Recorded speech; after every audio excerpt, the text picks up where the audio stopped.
Mga kaparokya, kahapon po ay binahagi natin ang TV ratings na lumabas nitong nagdaang Huwebes, August 1. At nakuha po ng It's Showtime ang pinakamababa nilang TV ratings buhat nang lumipat sila sa Kapuso Network. So ngayon naman po mga kaparokya ay malalaman natin kung may improvement ba sa ratings ng dalawang noontime show. Pero bago yan mga kaparokya ay kamusta kayo? Ako si Mervin at andito na naman ako para pag-usapan natin ang ganap sa loob at labas ng dalawang noontime show. Today is Wednesday, August 7 at inyo na namang masasaksihan ang panibagong yugto ng online viewership ng dalawang noontime show, ang It's Showtime at Eat Bulaga. Pero bago natin simulan yan ay humiling ako na pakisubscribe ang aking YouTube channel, pakiclick ang bell icon para una kayong manotify sa mga bagong video na ilalabas ko. At pakidamay nyo na din na i-follow ang aking Facebook page na Mega TV at ang aking TikTok account na Kaparokya TV. Maraming salamat! So mga kaparokya, TV ratings tayo. Pero syempre recap tayo sa TV ratings nitong nagdaang Thursday, August 1. So may kita dito, ang It's Showtime ay may 6.8% at ang Eat Bulaga ay may 3.7%. So like what I've said mga kaparokya, that 6.8% rating ng It's Showtime is the lowest ratings that they got since Madlang People became noontime show of GMA Network. Sa kabilang banda naman mga kaparokya, ang Eat Bulaga ay may 3.7%. Ibig sabihin mga kaparokya, both noontime show did not get the TV ratings average. Ibig sabihin para sa akin, walang nanalo at walang natalo. Disclaimer lang mga parokya, iba-iba po tayo ng pananaw with regards that. Kasi alam naman natin mga parokya na ang daming advantages ng kapamilya, kapuso noontime show sa kapatid noontime show. Anyway, mapunta naman po tayo para sa araw ng Biyernes, August 2. Dito ang It's Showtime ay may 6.7% at ang Eat Bulaga naman po ay may 3.5%. So mga parokya, kung kahapon po ibinahagi natin na ang It's Showtime po ay nakakuha ng pinakamababang ratings mula nang lumipat sila sa TV network ng Kapuso. At ngayon naman po nakuha na naman po nila ang mas pinakamababang ratings dahil 6.7 na po ang pinakamababang ratings buhat ng mapunta po sila sa noontime show ng GMA Network. So dito, hindi po nila nakuha ang kanilang TV ratings average na 8.4% sa It's Showtime at 4% naman po para sa Eat Bulaga. So makikita natin dito mga kaparokya, ang GMA ay may 4.9%, ang GTV ay may 0.7%, ang A2Z ay may 0.8%, ang Kapamilya Channel ay may 0.3%, ang All TV ay may 0. So dito mapapansin natin mga parokya na bukod tanging ang Kapamilya Channel lang ang nakakuha ng TV ratings average na 0.3%. So again, ang GMA po ay may 6% TV average, ang GTV ay may 1%, ang A2Z ay may 1%, ang Kapamilya Channel ay may 0.3% at ang All TV ay may 0.1%. Sa panig naman po ng Eat Bulaga, ang TV5 ay may 3.1% at ang RPTV ay may 0.4%. So dito ang TV5 po ay hindi po nila nakuha ang kanilang TV ratings average na 3.5. Samantalang ang RPTV ay nakuha po nila ang average ratings na 0.3. Kung pagbabasehan natin ang main channel or yung main TV network ng dalawang noontime show, ay angat po ang Kapuso Network sa Kapatid Network ng 1.8%. So, dumidikit na po ang pagitan ng TV ratings ng dalawang biggest TV station dito sa ating bansa.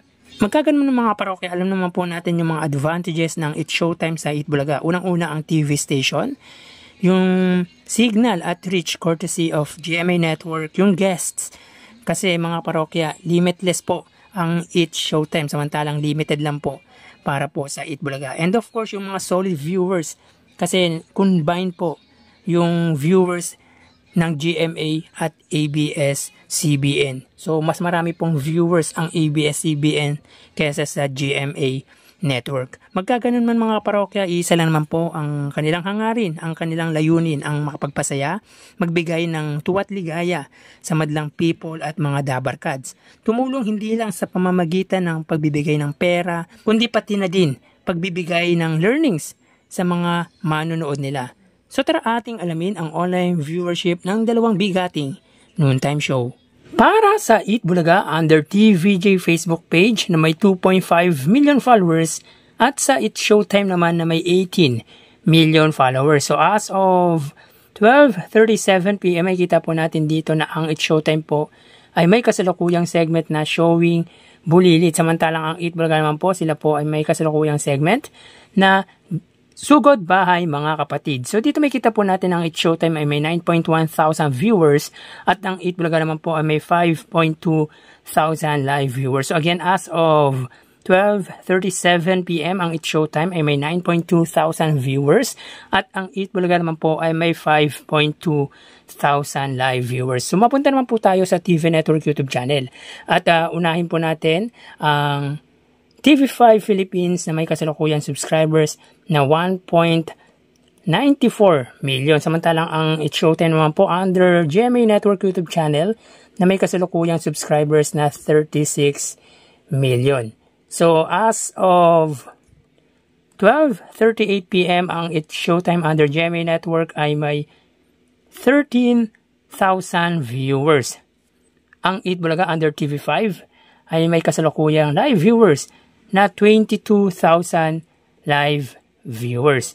So ulitin po natin mga kaparokya, as of 12:38 PM ang Eat Showtime under GMA Network ay may 13,000 viewers at ang Eat Bulaga under TV5 naman po ay may 22,000 live viewers. So mapunta naman po tayo sa main YouTube channel ng Dalawang Noontime Show para po sa Eat Showtime. Under po yan sa ABS-CBN Eat Showtime na may kasalukuyang subscribers na 2.32 million. Sa Eat Bulaga naman po under Eat Bulaga TVJ YouTube channel na may 1.07 million. So as of 12:39 PM ang Eat Showtime ay may 65,000 viewers. Ang Eat Bulaga naman po, sila po ay may 67,000 live viewers. So again, as of 12:39 PM ang Eat Showtime ay may 65,000 viewers or 68,000 viewers at ang Eat Bulaga naman po sila ay may 67,000 live viewers. So bali, ang total na nakuha ng Dalawang Noontime Show ay mga kaparokya, bago natin ibigay ang total live viewership ng Dalawang Noontime Show ay humiling ako sa inyo na pakisubscribe ang aking YouTube channel. Pakiclick ang bell icon para una kayong ma-notify sa mga bagong video na ilalabas ko at pakidamay nyo na din na i-follow ang aking Facebook page na Mega TV at ang aking TikTok account na Kaparokya TV. Maraming salamat! So bali, ang total na nakuha ng Eat Showtime ay 90,000 viewers.